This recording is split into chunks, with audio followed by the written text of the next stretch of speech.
औज़ बिल्लाहि मिनश शैतानिर रजीम बिस्मिल्लाहिर रहमानिर रहीम। सब वीडियो देखने और सुनने वालों को अस्सलामु अलैकुम। हमारे चैनल के प्यारे व्यूवर्स, आज हम तिलावत करेंगे सूरह तौबा की आयत नंबर 50, 51 और 52, यानी कि आयत नंबर 50, 51 एंड 52 इंशाल्लाह तिलावत करेंगे तर्जुमा के साथ और तफसीर के साथ। तो चलें शुरू करते हैं आज का सबक। लेकिन शुरू करने से पहले चैनल को सब्सक्राइब करें, बेल नोटिफिकेशन को ऑन करें ताकि अगली वीडियो आपको आसानी से मिलती रहे, और हो सके तो शेयर भी करें ताकि ज्यादा से ज्यादा लोग देखें, आपको भी सवाब मिले और मुझे भी। तो चलिए अब शुरू करते हैं आज का सबक आयत नंबर 50 से, जो कि शुरू होती है यहां से, खत्म होती है इधर और शुरू होती है यहां से। औज़ु बिल्लाहि मिनश शैतानिर रजीम बिस्मिल्लाहिर रहमानिर रहीम। इन ये के तुस्विब का पहुंचे तुझको, हसनतुन भलाई, तसुहुम तो बुरी लगे उनको, व इन और अगर तुस्विब का पहुंचे तुझको, मुसीबतुन मुसीबत या मुश्किल, मुसीबतुन व मुसीबतुन यकूलू मुसीबत तो वो कहते हैं, कद तहकीक, अखजना बनाया हमने, अखजना अमरना बनाया हमने काम हमारा, मिन से कबलू पहले, वयतवल्लौ और मुड़ जाते हैं, वयतवल्लौ वहुम फरिहून और मुड़ जाते हैं अपने घरों को वो खुश होकर। अब खुशी से अपने घरों को फिर जाते हैं, चले जाते हैं। अब इस आयत में भी अल्लाह ताला इसी मुनाफिकीन की बात कर रहे हैं जिनकी हम इस रुकू में पढ़ते आ रहे हैं कि मुनाफिकीन जो है, मुनाफिक लोग जो है, वो गज़वा तबूक के मौका पर उन्होंने कैसे कैसे अमल किए। तो इधर जो है अल्लाह ताला उनका एज होल बता रहा है इस आयत में कि जब मुसलमानों को मुसीबत पहुंचती थी तो वो खुश होते थे, और जब मुसलमानों को कोई भलाई और खुशी की बात और फतह वगैरह, फतह फतुहात वगैरह मिलते थे तो उस पर उनको रंज हो जाता था, वो नाखुश होते थे और जो है जलना और हसद करना शुरू कर देते थे। जिस तरह के जंग ओहद में जो है, जब मुसलमान जो है उनको नुकसान पहुंचा था तो बड़े खुश थे। इस आयत में ये भी अल्लाह ताला कहता है कि जब मुसीबत पहुंचती है मुसलमानों को, यानी कोई नुकसान पहुंचता है मुसलमानों को, तो वो कहते हैं कि तहकीक हमने तो बना लिया, अपना काम पहले से बना लिया था, हमने तो पहले से ही दानिशमंदी दिखा दी थी, हमने तो दूरंदेशी का अंदाजा कर लिया था और हमने अपने आप को बचा लिया था। यानी जैसे कि जंग ओहद में मुसलमान जब ओहद के जंग पर जा रहे थे, जंग ओहद में, तो जो मुनाफिकीन थे अब्दुल्ला बिन उबई की सरदारी में या सरपरस्ती में, तो वो आधे रास्ते से वापस हो गए थे और लड़ाई में नहीं गए, शिरकत नहीं की जंग में, जंग ओहद में। तो जब उधर काफी नुकसान हुआ और काफी सहाबा कराम और मुसलमान जो है शहीद हो गए, तो वो फिर यही खुशियां मना रहे थे और बता रहे थे कि हमने तो दानिशमंदी की, दूरंदेशी से हमने काम लिया और हमने अपने बचाव कर लिया, और ये हम खुशी खुशी घर जा रहे हैं, हम तो बच गए और तुम लोगों का सारा खानदान उलट पुलट गया। इस तरह की बातें करते थे वो मुनाफिक लोग मुसलमानों को। और जो नए नए मुसलमान होते थे जिनको इस्लाम का इतना अभी इल्म नहीं था, तो वो उनकी बातों में आ जाते थे और वो जो है गमगीन इस तरह हो जाते थे और उनको वो रास्ते से हटाने की कोशिश करते थे। यानी मुनाफिकीन मुसलमानों को सीधे रास्ते से हटाने की कोशिश करते थे और कहते थे हमने तो पहले से अपना काम कर लिया, खुशी खुशी अपने घरों को चले जाते थे और मुसलमानों को का दिल खराब करते थे। उनके जो जो नए मुसलमान थे वो ऐसे होते थे, जो पक्के और मुखलिस मुसलमान थे उन पर तो किसी का असर ही नहीं होता था, और उन पर तो इन मुनाफिकीन की भी हिम्मत नहीं थी कि उनके आगे इस तरह की बातें करें। लेकिन जो नए नए मुसलमान हुए होते थे जिनको अभी कुछ इल्म नहीं था इस्लाम का, तो उनके सामने इस तरह की बातें करते थे ताकि वो रास्ते से वापस मुर्तद हो जाए, ताकि वो जो है वो सच्चे मुसलमान ना बने। तो इसलिए वो इस तरह की हरकतें करते थे, और ये अल्लाह ताला ने कुरान में बता दिया कि ये मुनाफिकीन इस तरह की बातें करते थे। तो अब अगली आयत में हम पढ़ते हैं, कुल नहीं युसीबना, कह दो मेरे प्यारे नबी, हरगिज नहीं पहुंचता हमको कुछ, इल्ला सिवाय मा कतबल्लाहु, जो लिखा है अल्लाह ने, सिवाय उसके जो लिखा है अल्लाह ने,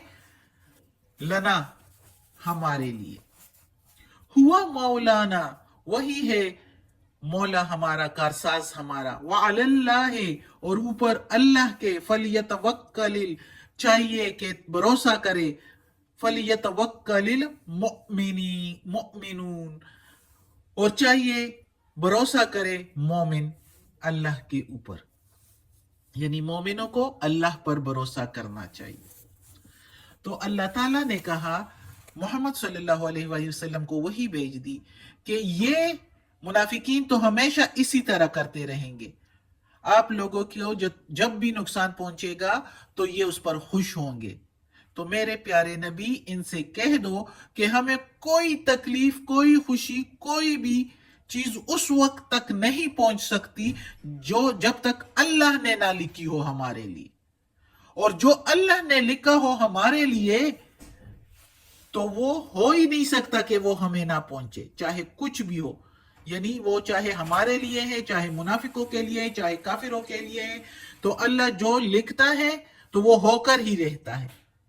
और अल्लाह ताला ने कहा कि इनसे कहो कि अल्लाह हमारा कारसाज है, मुसलमानों का मदद करने वाला अल्लाह है। अगर जंग ओहद में मुसलमानों को तकलीफ पहुंची, नुकसान पहुंचा, लेकिन फतह भी मुसलमानों को ही हुआ, काफिर तो भाग गए थे मैदान से। और अगर मुसलमानों को इधर तकलीफ पहुंची थी तो बदर के मुकाम पर, बदर के मौका पर कितने काफिर जो है वो मारे गए थे, और कितने काफिर जो है वो कैद कर लिए गए थे। वो फिर क्या था, इससे ज्यादा तकलीफ तो उनको पहुंची थी, वो तो कोई कैदी नहीं लेकर गए, जो शहीद कर दिए वो भी शहीद। शहीद होना कोई नुकसान नहीं है, शहीद को तो अल्लाह ताला कहता है मुर्दा भी ना कहो, वो तो कामयाब है दोनों जहां पर, इधर भी शहीद हो गया अल्लाह के रास्ते में बहादुर कहा जाता है, और कहा जाता है कि वो शहीद हो गया अल्लाह के रास्ते में, और उधर भी उसको आला दर्जा मिलता है। तो अल्लाह ताला कहता है कि मुसलमान जो है उसको अल्लाह पर भरोसा करना चाहिए, उसको किसी की बातों में नहीं आना चाहिए, और अल्लाह ही कारसाज है सबका। तो ये अल्लाह ताला ने मुसलमानों को हौसला दिया है और ताकीद की है, और काफिरों को और मुनाफिकीन को जवाब दिया है कि तुम लोग जो खुश होते हो इन बातों पर, तो खुशी तुम लोगों की आर्जी है, क्योंकि मुसलमान हर हालत में कामयाब है। अगली आयत है, कुल, कह दो मेरे प्यारे नबी, हल, क्या, तरब्बसूना, तुम इंतजार में हो, बिना, हमारे लिए, साथ हमारे लिए, कुल हल तरब्बसूना बिना इल्ला, कह दो मेरे प्यारे नबी, क्या तुम इंतजार में हो साथ ये हमारे लिए, मगर इल्ला एहदल हुस्नयैन, दो खूबियों में किसी एक के, वनहनु, और हम, नतरब्बसु, इंतजार में हैं, बिकुम, तुम्हारे साथ, यानी तुम्हारे लिए, अन युसीबकुमुल्लाहु, ये के पहुंचे तुमको अल्लाह, या पहुंचाए तुमको अल्लाह, बे अजाबिम मिन इंदी, साथ अजाब अपने पास से, उसके पास से, यानी उसके अपने पास से, अल्लाह अपने पास से अजाब दे तुमको, औ, या बेअदीना, या हमारे हाथों से, औ, या, औ के मीनिंग या, बेअदी साथ हाथों, ना के मीनिंग हमारे, हमारे हाथों से तुम्हें अजाब दे। फतरब्बसू, बस तुम इंतजार करो, इन्ना माकुम मुतरब्बिसून, बेशक हम भी साथ तुम्हारे इंतजार में हैं, यानी तुम भी इंतजार करो और हम भी इंतजार करते हैं, कि किस तरह तुम इंतजार कर रहे हो हमारे लिए, तो हम भी इंतजार करते हैं तुम्हारे लिए। اب اس آیت میں اللہ تعالیٰ کہتا ہے، یہ اب غزوہ تبوک کے بارے میں، چونکہ ادھر ہی کا قصہ چلا آ رہا ہے، اور منافقین جو ہے وہ کچھ مسلمانوں کے حوصلے پست کرنے کی کوشش کرتے ہیں، تو اس لیے اللہ تعالیٰ ادھر مسلمانوں کو مزید تاکید کر رہا ہے، اور اللہ تعالیٰ کہہ رہا ہے مسلمانوں کو کہ مسلمانوں کو، ہر مومن کو اللہ پر بھروسہ کرنا چاہیے۔ اور اب اس آیت میں اللہ تعالیٰ کہتا ہے کہ یہ لوگ انتظار میں ہیں، تم کہہ دو کہ کیا تم انتظار میں ہو ہمارے کہ ہمیں دو خوبیوں میں کون سی ایک والی ملنی ہے۔ اب خوبیاں کہا ہے اللہ تعالیٰ نے کہ ہمیں دو خوبیوں میں کون سی خوبی ملنے والی ہے۔ اب اس خوبیوں کا مطلب یہ ہے کہ غزوہ تبوک پر مسلمان اب قیصر روم سے لڑنے کے لیے سمجھو جا رہے ہیں۔ اب وہ خدشہ ہے، ضروری نہیں ہے کہ وہ لڑیں گے، لیکن چونکہ شام کے بادشاہ کی طرف، ملک غسان کی طرف سے باتیں ملی تھی، تو محمد صلی اللہ علیہ وسلم نے کہا کہ یہ مناسب سمجھا کہ ہم شام کی سرحدوں تک پہنچتے ہیں اور ادھر لڑائی کا انتظار کرتے ہیں کہ یہ کون لڑائی کے لیے آ رہا ہے، تو ہم تیار ہو کر رہے ہیں، ادھر ہی ان کا مقابلہ کریں گے۔ تو اب یہ جب جا رہے ہیں، یہ غزوہ تبوک کا موقع ہے، تو وہاں پر جائیں گے تو یہ دو خوبیاں کون سی ہے؟ ایک خوبی تو یہ ہے کہ غزوہ تبوک میں جا کے فتح یاب ہو جائیں، یہ خوبی، یہ تو ظاہر خوبی ہے کہ ظاہر ہے جب فتح ملے گی تو ظاہر ہے یہ تو خوبی ہی خوبی ہے، ہر کوئی کہتا ہے کامیاب ہو گئے، کامیابی ہی کامیابی ہے سمجھو۔ لیکن اگر وہ یہ یعنی منافقین انتظار میں ہیں، اللہ تعالیٰ کہتا ہے کہہ دو ان منافقین سے کہ کیا تم انتظار میں ہو، جس چیز کے بارے میں تم انتظار میں ہو ہمارے، کہ کون سی دو خوبیوں میں سے ایک ملے، یا تو ایک تو فتح ہے اور دوسری کون سی چیز ہے؟ شہادت کا درجہ، یعنی کیسے روم سے لڑائی کرتے ہوئے مسلمان پاش پاش ہو جائیں اور ختم ہو جائیں۔ تو یہ انتظار کر رہے ہیں منافقین اس نتیجے کا کہ کون سی دو خوبیاں، اور اللہ تعالیٰ نے دونوں کو خوبیاں کہا ہے، اگر پاش پاش ہو کے سپرد حق ہو جائیں تو تب بھی خوبی ہے، کیونکہ اگر مسلمان کو شہادت کا درجہ مل جائے تو اس سے بڑی خوبی کیا ہے؟ چاہے دنیا کے سامنے وہ صفر ہے، کوئی بھی کامیابی نہیں ملی، لیکن مسلمانوں کے کامیابی کا معیار یہ نہیں ہے کہ کوئی ملک فتح کیا یا کوئی حکومت قائم کر لی، یہ معیار نہیں ہے۔ مسلمان کا معیار یہ ہے کہ وہ کتنا مخلص ہے اللہ کے دین کے لیے، اور کتنا فرما بردار ہے وہ اللہ کے احکامات کے لیے۔ اگر اس میں وہ کامیاب ہو جائے تو چاہے وہ مارا بھی جائے تو وہ کامیاب ہے، چاہے اس کی کارکردگی زیرو آ جائے دنیا کی نظروں میں، لیکن اللہ کے معیار پر وہ کامیاب ہو گیا، اور وہ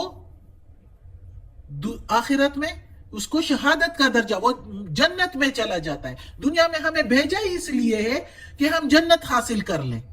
اچھے کام کر کے جنت حاصل کر لیں۔ تو جب وہ مارا جاتا ہے، اس کو شہادت کا درجہ ملتا ہے مومن کو، تو وہ تو کامیاب ہو گیا، وہ جنت میں چلا گیا، چاہے دنیا میں حکومت ملے یا نہ ملے، چاہے فتح ملے یا نہ ملے۔ تو یہ اللہ تعالیٰ کہتا ہے کہ تم ہمارے لیے، ان سے کہہ دو کہ کیا تم ہمارے لیے انتظار میں ہو ان دو خوبیوں میں کسی ایک کے لیے، تو ان سے کہو کہ ہم تمہارے لیے انتظار میں ہیں کہ کب تمہیں اللہ اپنے ہاتھوں سے عذاب دے گا، اور یا ہمارے ہاتھوں کے ذریعے سے تم کو عذاب دے گا، بس تم بھی انتظار کرو اور ہم بھی تمہارے ساتھ انتظار کر رہے ہیں۔ تو اس آیت میں اللہ تعالیٰ نے صاف طور پر یہ کہہ دیا۔ صدق اللہ العظیم۔ آج کا سبق ختم ہوتا ہے۔ اللہ ہمیں توفیق دے اس قرآن مجید کا ترجمہ مکمل کرنے کی اور اس پر عمل کرنے کی توفیق دے۔ یا اللہ، یا پروردگار، یا رب العالمین، یا مالک یوم الدین، یا علی کل شیء قدیر، یا اللہ ہمیں توفیق دے کہ اس قرآن مجید کا ترجمہ مکمل کریں، اور یا اللہ، یا پروردگار، یا رب العالمین، یا مالک یوم الدین، یہ قرآن مجید کی تلاوت کی ہے تیرے کلام کی، اس کے زیر زبر پیش میں، تلفظ میں، ترجمہ تفسیر میں کوئی غلطی ہوئی ہو تو یا اللہ معاف کر دینا، تو معاف کرنے والا مہربان ہے، غفور الرحیم ہے، رحمان الرحیم۔ یا اللہ ہمیں عافیت والے معاملات دیں، ہماری بیماریاں، تکالیف، پریشانی اور برائیاں ہم سے دور کر دیں۔ یا اللہ ہمیں اپنے نیک اور صالح لوگوں میں شامل کر دیں، آمین۔